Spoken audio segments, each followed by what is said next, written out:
rappel, éthylotest, un triangle rouge, gilet jaune, cri, anneau de remorquage, clé pour démonter les roues, un petit tournevis plat, le petit crochet pour retirer les caches d'écrou de roues, la Castrol 5W30 Long Life, certifié constructeur, la roue de secours avec sa petite mousse anti-bruit. Je vais vérifier la pression dans un instant. Voilà, et la batterie est à l'arrière sur cette voiture. Bilan des outils nécessaires pour faire les plaquettes de frein arrière. Donc vous avez d'abord besoin d'un cri pour lever le véhicule. Ensuite, une chandelle pour assurer la tenue du véhicule lorsqu'on est en train de bosser dessus. Moi, j'utilise un gros chiffon pour foutre en dessous, plus un carton, histoire de bien protéger le sol qui n'est pas trop sale. Ensuite, j'utilise une clé de 10 pour pouvoir desserrer le pôle négatif de la batterie. On commence toujours par le pôle négatif de la batterie. Ensuite, ça sera une clé de 13 pour pouvoir desserrer les écrous qui sont donc sur les étriers de frein. C'est ceci, les vis qui sont sur les étriers de frein. Et une clé de 15, une clé donc de 15, pas trop épaisse. Celle-ci est pas trop épaisse parce que celle-ci l'est plus. Elle n'en est pas bien. Pour pouvoir tenir l'écrou qui vient derrière. Donc là, je ne peux pas vous le montrer, c'est sur le reste de la vidéo. J'ai utilisé du nettoyant de frein et une petite brosse en métal. Mais attention au soufflet avec la brosse en métal. J'ai utilisé un pied à coulisse pour pouvoir mesurer l'épaisseur des disques. Le petit crochet qui est dans le véhicule pour retirer les écrous de roue. J'ai un casque parce que j'utilise ma clé à choc pour desserrer uniquement, histoire de gagner un peu de temps. La lumière, bien sûr, de quoi vérifier la pression des pneus. Et le kit repousse-piston avec la clé de 23 qui va avec. Je pense qu'on a fait le tour. La graisse à cuivre pour pouvoir resserrer les écrous de roue. Et la clé dynamométrique pour pouvoir resserrer ça correctement. Avec ici donc le reste de mes pièces puisque je viens déjà de faire l'autre côté. Voilà, les plaquettes de frein neuves. Je crois qu'on est pas mal. Pour démonter une roue sur cette voiture, on utilise ce petit crochet là qui se range ici dans le coffre. Donc. On utilise le petit crochet qui est rangé ici. Et on vient tirer donc les capsules d'écrou de roue avec le crochet. J'ai déjà fait les autres, je vous montre. On met le crochet dedans et hop, ça vient tout seul comme ça. Pas besoin d'abîmer le crochet comme on peut le voir de temps en temps. Un exemple de cache abîmée par quelqu'un qui ne connaissait pas le crochet. C'est bête, hein? C'est sûr que ça va bien mieux comme ça. Dommage. Comment lever correctement une Seat Ibiza? Eh bien, en fait, il y a une petite trace bleue, donc je ne suis pas tout à fait dessus. Je vais me décaler. Ici, une petite flèche, à l'avant ou à l'arrière. Ici, on est à l'arrière. À l'avant ou à l'arrière. Et c'est là où on doit se poser pour pouvoir lever. Ici. Un petit bilan à l'arrière. Donc voilà, les plaquettes, il fallait bien les changer. Comme il y a le freinage automatique en côte. Ici, les soufflets. Le soufflet a l'air bien. La durite n'est pas gonflée, pas de fuite, rien quoi que ce soit. Ensuite, l'amortisseur pas rouillé non plus, enfin le ressort pas rouillé, la fixation est bien. Là c'est pareil, ça a l'air nickel, c'est bien serré. Et là pas de fuite ou quoi, j'ai passé mes doigts pour essayer de regarder, mais on voit bien qu'il y a rien. On voit même mieux au téléphone, tiens, c'est cool. Voilà, pas de fuite ou quoi ici. Là ici c'est pas abîmé non plus. Donc voilà, déjà, à première vue, ça a l'air bien. Tout partout. Ça a vraiment l'air tip top. Pas de soucis. Il y a un coup là-bas. On a la durite ici qui a l'air bien. Pas de soucis. Et le capteur, on voit mal. Le capteur de position de poids sur l'essieu arrière. Ça n'a pas l'air d'être abîmé non plus. Pas de problème particulier. Donc ça c'est cool. Et puis ici le capteur d'ABS que j'avais pas parlé. Le câble a l'air de bien passer, pas de problème particulier à ce niveau là. Donc ça c'est top. Ça c'est bien aussi. Ça c'est l'échappement.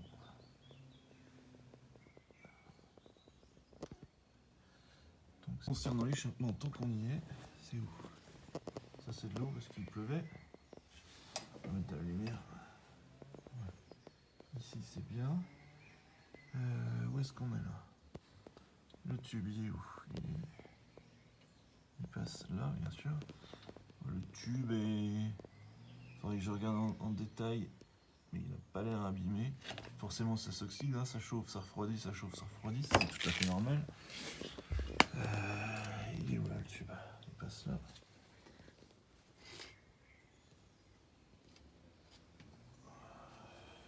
Deux, trois petites traces. C'est pas fou, je vais regarder en détail, je vais passer dessous.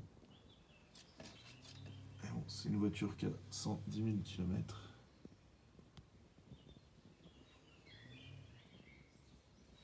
Je pense pas qu'il y ait... Non, non, c'est plutôt bien. Oui, forcément, c'est pas neuf, mais c'est plutôt bien. Alors, j'ai un petit point négatif à noter ici que j'ai pas fait gaffe, c'est que j'ai ce truc-là qui est cassé. Donc ça passe ici en dessous, là, le cache de roue. Toutes les fixations des vis sont bien. Bon, c'est un peu sale, mais y a pas de, c'est pas abîmé. Ici, c'est où après? Là, il y a le cache plastique qui vient s'enfoncer dans le garde-boue. Tout ça, c'est bien. Là, il y a le décrochage, c'est pareil que l'autre côté, je viens d'aller vérifier. Là, tout ça, ça se rentre bien. Ça, c'est la petite lame du pare-choc. Cette vis-là, ok. Ici et ici, ok aussi. Pas de souci. Mais ça, c'est pété. Et c'est pété aussi de l'autre côté. Pourquoi? Ben, j'en sais rien. Mais ça l'est. Donc voilà. C'est vraiment bizarre et il n'y a pas de trace en dessous, là. Il n'y a rien d'autre. Il y a juste que ce truc-là, là, le plastique est dégagé. Et c'est pareil de l'autre côté, étonnamment. Je ne comprends pas. Ne pas laisser cette clé comme on peut voir de temps en temps sur internet. Donc on vient ici avec une 15 assez plate prendre l'écrou et ensuite avec une 13 ici démonter. J'ai juste desserré un peu celui-ci pour vérifier que c'était bon. Et là pareil. Au final, j'ai démonté les deux vis pour que ce soit plus facile. Là ici tu vérifies les coulisseaux, que ça bouge bien, qu'il n'y ait pas de... Hop, c'est impeccable. Pareil en dessous. Ça marche bien. Il n'y a pas de point dur, il n'y a pas de problème. Les étriers de frein risquent pas de rester bloqués. Et ensuite pour ici, je vais utiliser un kit repousse-piston, puisque comme il y a le frein à main sur les pistons arrière, il faut faire tourner en même temps qu'on appuie. Et je vais vérifier par la suite. Alors, très grand jour, j'en ai profité. Ouais, donc j'ai mon super truc rose pour tout ce qui est bricolage. J'en ai profité pour mettre une pile dans mon... Voilà, c'est bon. Pour vérifier l'épaisseur de la plaquette du disque de frein. On est au pire à 7,75, 7,74. Je vais bien faire gaffe. Ouais. Je regarderai les cotes mini, mais à mon avis on est bien parce que on voit que l'usure là elle est pas très prononcée. C'est vraiment fin. Et j'ai acheté des plaquettes Brembo qui sont encore scellées. P85 020. On va tout de suite vérifier par rapport à celle-ci que tout est bien similaire avec la petite plaquette avec la petite ressort anti-vibration. Et donc on voit qu'elles avaient besoin d'être changées dans pas trop longtemps. Voilà, j'ai ouvert la boîte. Alors, surprise parce que les plaquettes sont géantes. Voilà, comme ça, je vais le coller là. Et là, la différence, elle est énorme. Il y a un petit chanfrein ici. Certainement pour éviter les bruits ou quoi. Donc voilà, Brembo. Je suis pas déçu et ça ressemble exactement à celle d'origine. Enfin, ok. Donc c'est cool. En plus, vous voyez bien qu'il y avait du frein filet ici. Et ben j'ai des vis neuves avec du frein filet. Ça c'est parfait. Par contre, je n'ai pas encore compris, mais j'ai ça. Ça va être des plaquettes aussi anti-bruit, anti-vibration. Je ne sais pas encore où est-ce qu'elles se montent. Mais vous en faites pas, je vais trouver. On verra bien. Alors, je vais essayer de continuer à bien filmer dans ce sens-là parce que je crois que je fais pas toujours le cas. Donc, j'ai pas trouvé. Alors, ils disent Citroën, machin, Peugeot. Mais bref, ils disent surtout que c'est pour du Lucas. Ou Lucas, allez. Et c'est bien ce qu'on a, hein, Lucas Volkswagen le dit. Vu qu'il y a plein de monde possible, j'ai essayé de vérifier dans la doc à quoi servaient ces petites plaquettes là. Que je n'ai pas encore trouvé, mais même dans la doc en français, j'ai pas vu. Et par contre, il parle bien d'un truc que j'ai oublié de vous dire. Moi, j'utilise du nettoyant de frein, Bremsen Reiniger. Alors eux, ils disent nettoyant des freins. Bref, c'est parce que c'est un truc, je sais pas, qui vient de où là. D'Allemagne, certainement. Et bref, donc voilà, ça permet de passer aussi un coup de propre sans brosser comme un sauvage. Et pas tout abîmer, surtout, fais attention à ces petits soufflets. Donc je remonte ça. J'ai refait le point là-dessus parce que j'avais oublié de vous en parler. Et puis, bah, tout de suite. Pour repousser le piston, donc j'ai un petit kit. J'ai marqué mon nom dessus parce qu'en fait, je le prête. Donc voilà. Et il y a un peu tout ce qu'il faut pour pouvoir repousser les pistons en les faisant tourner. Je sais plus, j'ai acheté ça pas très cher. Il y a déjà pas mal de temps. Voilà. Quand on fait ça aussi, on en profite pour vérifier qu'il n'y a pas de bruit particulier au roulement, ni de jeu. Ce qui n'est pas du tout le cas ici. Là, ça tourne ultra librement, là, avec un doigt, ça va tout seul. Donc le jeu, faut le vérifier à deux mains, c'est mieux, prendre un peu de force. Hein, pour avec la roue dessus, pour avoir un peu plus grand bras de levier. Et voilà, donc là c'est bien. Ça c'est du nettoyant de frein hein, que je viens de mettre. Donc bah, ça a l'air plutôt bien. J'ai repassé un coup de propre. J'ai repassé un petit coup de propre ici. Et maintenant je vais repousser le piston. On est le piston en même temps que tu le repousses. Tu prends le bon outil, le left hand, puisqu'on roule à gauche et je suis du côté gauche. J'ai pris la plaquette 7, là, le support 7 qui a l'air de plutôt bien correspondre. Tu passes ça comme ça, ici, donc tu tournes, ça fait tourner le piston, et en même temps, tu pousses un peu dessus avec l'autre main, et ça tourne. Alors ça tourne pas bien parce que là je suis d'une seule main, mais bref, ça marche super bien. Et là tu repousses ton piston tout doucement. Et j'ai oublié de préciser, mais il faut ouvrir le bocal de liquide de frein au préalable. Ça, c'est tout simple. Une fois que le piston est repoussé jusqu'au bout, moi j'ai vérifié l'état du soufflet bien dans tous les sens. C'est nickel, il n'y a pas de trace, il n'y a pas de poussière. Et j'ai remis en place les plaquettes contre le talon ici et ici. Et je vais m'apprêter à réinsérer les deux. Enfin, j'ai besoin des deux mains pour faire ça. Et puis bah, ça nous fait tous gagner du temps. J'ai cherché un petit peu pour ces histoires de petites plaquettes qui sont certainement anti-bruit. Je suppose que ça ne se monte pas sur mon modèle, puisque c'est quand même un modèle compatible avec plusieurs, donc à mon avis ils fournissent tout le nécessaire. Je pense donc que comme il n'y en avait pas, il ne faut pas en mettre. De toute façon, je ne vois vraiment pas où est-ce que ça pourrait aller. Quelqu'un de plus éclairé m'expliquera. Ça va être monté sur d'autres modèles de véhicules, mais je n'achète pas d'autres véhicules que Volkswagen, Audi, Seat, Skoda, enfin le groupe VAG. LOL. Voilà, une fois que c'est bien remonté et bien resserré, donc ici du 15, hein, et puis ici du 13. Une fois que c'est bien remonté et bien resserré, donc là ça flotte un peu, c'est normal puisque j'ai repoussé le piston à fond, donc il faudra procéder à quelques freinages, enfin quelques appuis sur la pédale de frein, simplement pour repousser le piston l'un contre l'autre. Même le frein à main, à force, ça va le faire, il y a un rattrapage automatique. Voilà pour ce côté-là. Donc je vais tout remonter, enfin remonter ma roue, et puis terminer pour ici.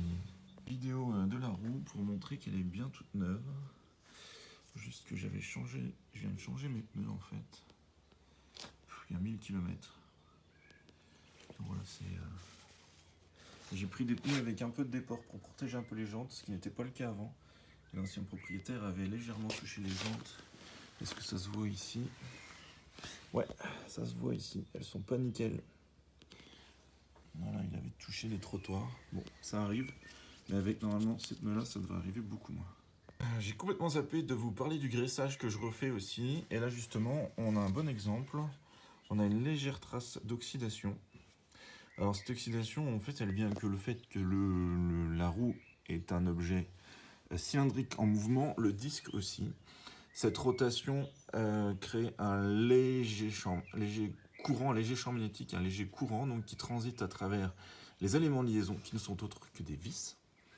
Et là où passe le courant et où il y a des différences d'alliage, de métal, se crée une forme d'oxydation. Pour aider ça, on utilise une graisse au cuivre. Cette graisse au cuivre participe à éliminer la résistance justement entre les différents métaux et évite l'oxydation. Voilà, c'est bête, mais il fallait y penser. Merci les Self-Study Programmes de chez Volkswagen qui expliquent ce genre de petits détails. Je n'y aurais pas pensé tout seul. Alors, une fois que la voiture est au sol, il faut resserrer les écrous de roue. Au couple, ici, moi je mets 120 Nm. C'est a priori ce qu'il faut mettre pour ces voitures-là. J'ai vérifié sur les A3 qui sont tout à fait équivalentes. Et c'est tout à fait cohérent. De toute façon, 120, 130, on est bon quoi. J'ai pas montré comment fonctionnait une clé dynamométrique, donc on règle ici la valeur, on fait tourner la poignée, il y a un verrouillage derrière, on fait tourner la poignée pour régler la bonne valeur, donc c'est marqué, il y a une échelle graduée. Et ici, on vient régler dans quel sens on veut aller, on le met dessus, alors c'est où? Hop. Et quand ça fait clac, c'est que c'est serré.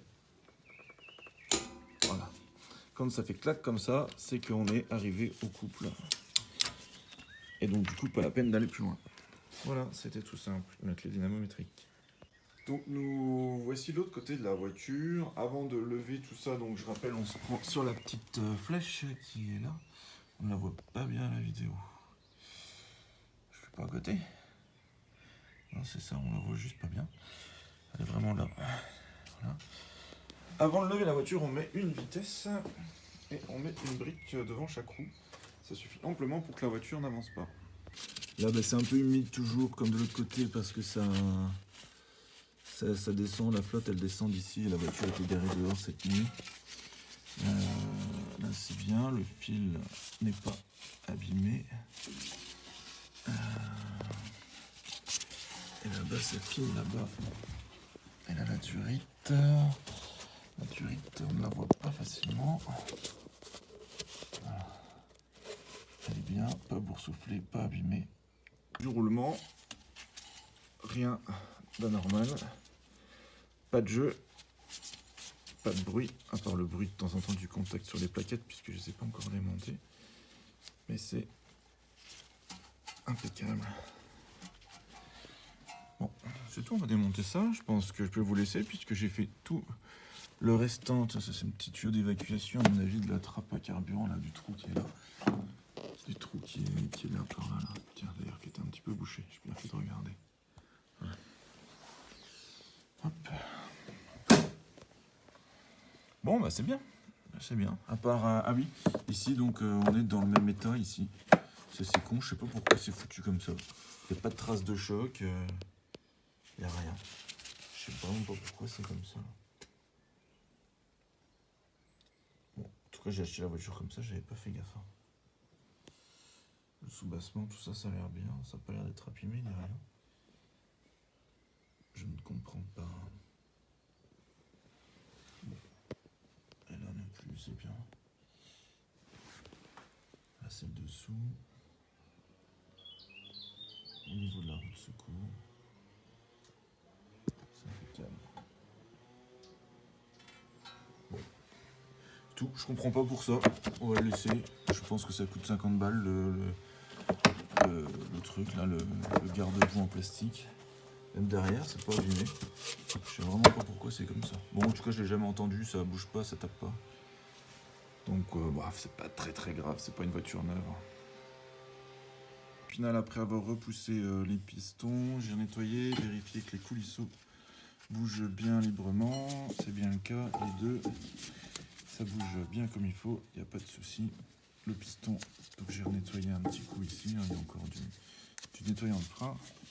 Je vais remettre les plaquettes. Ah non, il faut d'abord que je vérifie l'épaisseur du disque. On avait quoi, 7,75 de l'autre côté. À mon avis, c'est pareil ici. Je vais vérifier ça. Je vais passer cette étape et puis en avant. Bon, finalement, il me semble indispensable de reprendre cette étape. Donc on est bien à 7,75 aussi.